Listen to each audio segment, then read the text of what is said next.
여러분 안녕하십니까. 5월 17일 금요일 교차로 유튜브 뉴스 첫 소식입니다. 6월 프라이드 달 개막을 앞두고 시카고 FBI의 국도 안보부는 테러 조직이 축하 행사를 타겟으로 공격을 계획할 가능성이 있다는 경고를 발표했습니다. 이는 외국 테러 조직이나 지지자들이 프라이드 행사와 관련된 모임을 악용하려 할 수 있다고 주의를 요하게 하는 공익 광고를 통해서 전달됐습니다.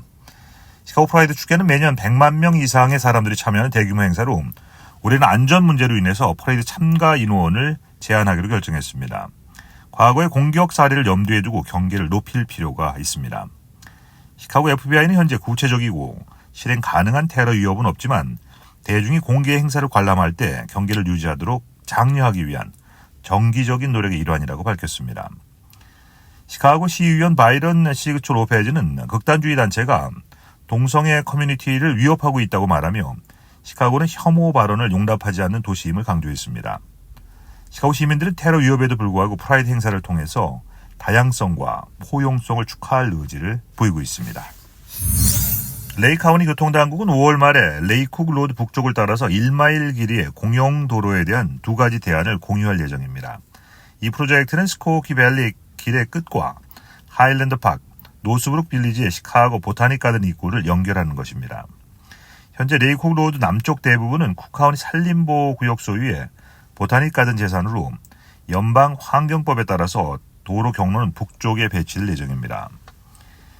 레이카운티 교통국은 2022년 9월부터 실시한 자전거 통행량 측정 결과 매일 약 20명의 자전거 운전자와 20명의 보행자가 동서로 이동하고 있으며 이는 차량 약 3만 대 이동량과 비교됩니다. 카운티 직원들이 스코키밸리 자전거 경로와 노스 브랜치 트레일 사이의 연결이 개선되면 자전거 이용자가 증가할 것으로 예상하고 있습니다. 프로젝트를 논의하기 위한 공개회의는 5월 30일 오후 5시부터 7시까지 노스브룩의 버나드 와이너 JCC에서 열릴 예정입니다. 시카고 한인산악회는 지난 5월 11일과 12일 이틀에 걸쳐서 5월 정기 산행 및 마더스데이 행사를 성황리에 마쳤습니다. 이번 행사는 시산에서 처음으로 시행된 특별 이벤트로 풍성한 음식과 함께 야영과 정기 산행을 즐기는 즐거운 시간을 가졌습니다. 토요일에는 회원들이 함께 야영을 하며 따사로운 봄 햇살과 향긋한 봄 내음을 만끽했습니다. 일요일에는 약 7마일에 달하는 정기 산행을 통해서 자연이 주는 보약인 산림욕을 즐기면서 전형적인 시카고의 봄날을 만끽했습니다. 특히 이번 행사에서는 시사내와 회장 이희겸 씨가 제공한 다양한 음식이 참가자들에게 큰 호응을 얻었습니다. 참가자들은 자연 속에서 함께 음식을 나누며 서로의 우정을 나누는 시간을 가졌습니다. 시사내 측은 다음 정기 산행을 6월 8일 토요일과 9일에 진행할 예정이라고 밝혔습니다. 6월 8일에는 캠핑 야영이 계획되어 있으며 방갈로 한 곳과 텐트 사이트 크기 12명이 예약 완료되어 있습니다. 6월 9일에는 인디아나 존스 비치에서 정기 산행이 진행될 예정입니다. 구체적인 공지는 곧 올릴 예정이라고 밝혔습니다. 시카고 로터리 클럽 장학회가 장학금 수여식을 개최했습니다. 13일 저녁 7시 노스브룩 힐튼 호텔 펀드뷰 룸에서 열린 이번 행사에는 총 6명의 학생들이 장학금을 받았습니다. 장학생 명단은 샘조, 제임스 정, 아인권, 데니엘 정, 한샘 리, 제니스 류 등 총 29명의 지원자들 중에서 선발된 우수한 학생들입니다. 올해는 구가 스튜디오의 후원으로 장학생 가족들에게 멋진 사진 촬영 혜택도 제공돼서 더욱 특별한 수여식이 됐습니다. 시카고 로터리 클럽 김종호 회장은 장학생 선발 기준은 성적뿐만 아니라 사회 봉사 활동도 중요하다며 수혜자들이 봉사 정신을 가지고 사회에 기여하는 지도자가 되기를 기대한다고 밝혔습니다. 로터리 장학회 최선주 의장은 29명의 지원자 중 6명만 선발하는 것은 어려운 일이었다며 학생들이 훌륭한 에세이를 읽으면서 큰 감동을 받았고 단지 장학금 수요로 끝나지 않고 그들의 삶의 멘토가 되고 싶다고 말했습니다. 한편 로터리 장학회는 올해로 13년째 활동 중이며 학생 한 명당 $2,000의 장학금을 수여하며 뜻깊은 행사를 이어오고 있습니다. 전직 쿡카운티 교도소 직원 자렐리 리에스가 연방급여 보호 프로그램 PPP를 사취한 혐의로 기소됐습니다. 리에스는 2021년 4월과 5월에 각각 $2833의 PPP 대출을 받아서 총 $41,666를 받았습니다. 그녀는 절도, 소득세 사기, 전신 사기 혐의로 기소됐으며 교도소 측 조사 결과 사업체 소유나 2차 고용에 대한 기록은 발견되지 않았습니다. 국가원위원회는 리에스가 2019년에 감옥에서 부상당한 것에 대한 산재 보상으로 32,500달러를 지급하기로 결정한 바 있습니다. 이번 사건은 일리노이주 법무장관 사무실로 전달됐으며 법무장관 대변인은 코비드 전염병을 악용한 개인들에게 책임을 묻겠다고 밝혔습니다. PPP 프로그램은 도널드 트럼프 전 대통령이 시작하고 조 바이든 대통령이 지속했으며 팬데믹 기간 동안 최소 2천억 달러가 사기를 통해 지급된 것으로 추정됩니다. 프로그램을 사취한 혐의로 경찰을 비롯한 공무원들도 기소됐습니다. 지난해 시카고 경찰관을 포함한 최소 1,000명의 시 직원이 사기 혐의를 받았고 전직 시카고 경찰 2명은 200만 달러를 부당하게 조작한 혐의로 기소돼서 재판을 기다리고 있습니다. 메이시스 백화점이 15일 수요일 일리노이주 블루밍데일에 블루밍데일 코트 쇼핑센터에 새로운 소규모 매장을 오픈한다고 발표했습니다. 이번 매장 오픈은 메이시스의 전국적 전략 변화 일환으로 기존 백화점을 폐쇄하면서 스트릿몰과 쇼핑센터에 30개의 소규모 매장을 새로 오픈하는 계획의 일부입니다. 새로운 블루밍데일 코트 매장은 남성, 여성, 아동 의류, 미용 제품, 장난감, 여행용품, 선물 등을 포함한 다양한 상품을 판매합니다. 또한 고객은 매장에서 온라인 구매 상품을 픽업하거나 메이시스 청구서 결제 및 메이시스 신용카드 사용 등의 서비스를 이용할 수 있습니다. 블루밍데일 코트 매장 오픈을 기념해서 5월 25일 토요일 오전 9시 45분에 그랜드 오프닝과 리본 커팅 행사가 개최될 예정입니다. 이번 메이시스 매장 오픈은 한때 블루밍데일의 중심 상업시설이었던 스트래트포드 스퀘어몰 폐쇄 이후에 2달 만에 이루어진 것입니다. 1981년에 문을 연 스트래트포드 스퀘어몰에는 시얼스, 마샬필드, 칼슨 필스캇 등이 입점해 있으며 변화하는 소매 환경과 온라인 쇼핑의 급증, 경기 침체 등 영향으로 어려움을 겪다 결국 폐쇄하게 됐습니다. 블루밍데일 빌리지는 쇼핑몰과 앵커 매장을 인수한 후에 이 지역을 혁신적인 복합 용도 개발로 재탄생시킬 계획입니다. 잠시 전하는 말씀 후에 교차로 유튜브 뉴스 이어드립니다.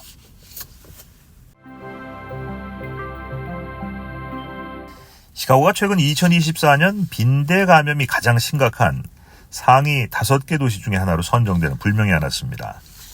해충 방제 웹사이트인 패스트 그놈은 도시의 숙박시설과 중고가구 매장 수, 다세대 주거용 건물의 비율, 해충 구제업체 접근성, 빈대 관련 키워드의 월간 구글 검색량 등을 고려해서 순위를 결정했습니다. 상위 5개 도시는 1위 뉴욕, 2위 로스앤젤레스, 3위 시카고, 4위 휴스턴, 5위 샌프란시스코입니다. 베스트 그놈은 지난 10월 빈대가 눈에 띄게 다시 발생해서 전 세계 여행객을 괴롭히고 있지만 이번 여름 여행은 급증할 것으로 예상됩니다. 빈대 발생은 통제하기 어려우며 호텔, 아파트, 은퇴자 주택 같은 공유 생활 공간에서 발생할 수 있다고 주의를 당부했습니다. 도시 순위 및 빈대 대처 방법에 대한 자세한 내용은 패스트 그놈의 웹사이트에서 확인할 수 있습니다. 시카고 다운타운의 강변에 새로운 멕시코 레스토랑 코코바가 문을 열었습니다. 316 노스 와비시 에비뉴에 위치한 레스토랑은 2021년 미시간 에비뉴의 장인 선물 가게인 칼라스 멕시카노를 운영하는 자매 레티샤와 에리카, 에스피노사, 친구 가브리엘 닐리, 스트라이트가 함께 오픈했습니다. 레스토랑은 리버워크와 어퍼 와커 드라이브를 연결하는 엘리베이터가 있던 자리에 자리 잡고 있습니다. 메뉴에는 멕시코 길거리 옥수수, 엠파나다, 카르네 아사다, 망고 피코 데가요, 콩, 화이트 캐소가 들어간 콤의 워킹 타코와 같은 걸어다니면서 먹을 수 있는 간식을 판매하고 있습니다. 또한 새우, 세비체 토스타다, 타코, 칠라킬레와 같은 메인 요리도 준비되어 있습니다.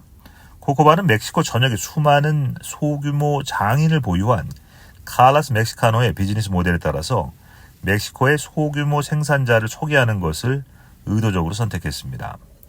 운영자 닐리는 각 나라의 예술은 전통이기 때문에 중요하다고 생각하며 따라서 전통의 뿌리인 사람들을 지원하지 않으면 그 전통은 사라질 수 있다라면서 예술가 지원이 중요한 이유를 전했습니다. 지난 15일 수요일 우버가 새로운 공항 셔틀 서비스인 우버 셔틀 등 경제성을 반영한 서비스를 발표했습니다. 우버 셔틀은 일반 탑승보다 저렴한 비용으로 공항, 콘서트, 스포츠 행사장 등 주요 장소까지 이동할 수 있는 서비스입니다. 이 서비스는 올여름 시카고, 피츠버그, 샬럿, 마이애미 등 일부 도시에 먼저 도입된 후에 점차 확대될 예정입니다. 우버 셔틀은 최대 5명까지 동시 예약이 가능하며 이용객들은 최대 일주일 전에 14석에서 55석 규모의 셔틀 공간을 예약할 수 있습니다. 탑승 시에 QR코드 티켓을 사용하게 되며 상용 라이선스를 가진 지역 셔틀 회사와 제휴해서 운전자를 평가하고 팁을 줄 수 있는 기능도 제공합니다. 이날 발표회에는 우버 셔틀 외에도 학생 할인, 우버 원 멤버십 프로그램, 우버 이츠 사용자가 멤버십 없이도 커스코에서 주문할 수 있는 기능, 그리고 한국의 합승 개념인 우버풀도 포함되어 있습니다. 특히 주목할 만한 것은 간병인을 위한 기능입니다. 차량 서비스 예약, 식료품 주문, 의료용품 및 기타 일반 의약품 구매와 함께 간병인의 의료 혜택 적용 처리가 가능하며 3차 채팅을 통해서 간병인, 승객, 운전자가 함께 소통할 수 있는 기능이 추가됐습니다. 이번 발표는 소비자 필요 중심적인 기업 전략의 다양화와 이용객들의 경제적인 혜택을 늘리는 설계로 경쟁 업체 중 선두를 유지하는 데 도움이 될 것으로 기대됩니다. 체중 감량을 위해 절박한 사람들이 온라인 약국이나 메드스파를 통해서 위험한 약물을 구입하는 경우가 늘어나고 있습니다. 전문가들은 이러한 경향이 심각한 건강 문제로 이어질 수 있다고 경고하고 있습니다. 전미약국 이사회의 알카터 박사는 온라인 약국의 95%가 불법적으로 운영되고 있으며 이들 약물은 오염된 환경에서 제조되거나 FDA 승인을 받지 않은 복합 약물일 수 있다고 밝혔습니다. 2012년 뉴잉글랜드에서는 오염된 스테로이드 약품으로 인해서 64명이 사망하고 약 800명이 중상을 입는 사건이 발생한 바 있습니다. 온라인 메드스파에서 정맥 주사 치료를 받는 것도 위험할 수 있습니다. 2021년 캘리포니아 한 여성은 메드스파에서 비타민과 지방 연소 주사를 맞은 후에 심각한 박테리아 감염으로 입원했으며 2023년 7월 텍사스에서는 한 여성이 농축 전해질 주사를 맞다가 사망한 사례도 있습니다. 체중 감량을 위해 약물을 이용해야 한다면 의사와 직접 대면해서 처방을 받는 것이 가장 안전합니다. 온라인 경로를 이용해야 하는 경우에도 safe.pharmacy에서 해당 약국이 등록되어 있는지 확인해야 하며 약의 출처를 반드시 물어봐야 합니다. FDA에서 승인된 의약품을 사용해야 하며 대체되는 합성 의약품은 사용하지 말아야 합니다. 건강을 지키기 위해서는 안전한 방법으로 체중 감량을 시도하는 것이 중요합니다. 이상 오늘 보내드린 교차로 유튜브 뉴스 마치겠습니다. 시청해주신 여러분 고맙습니다.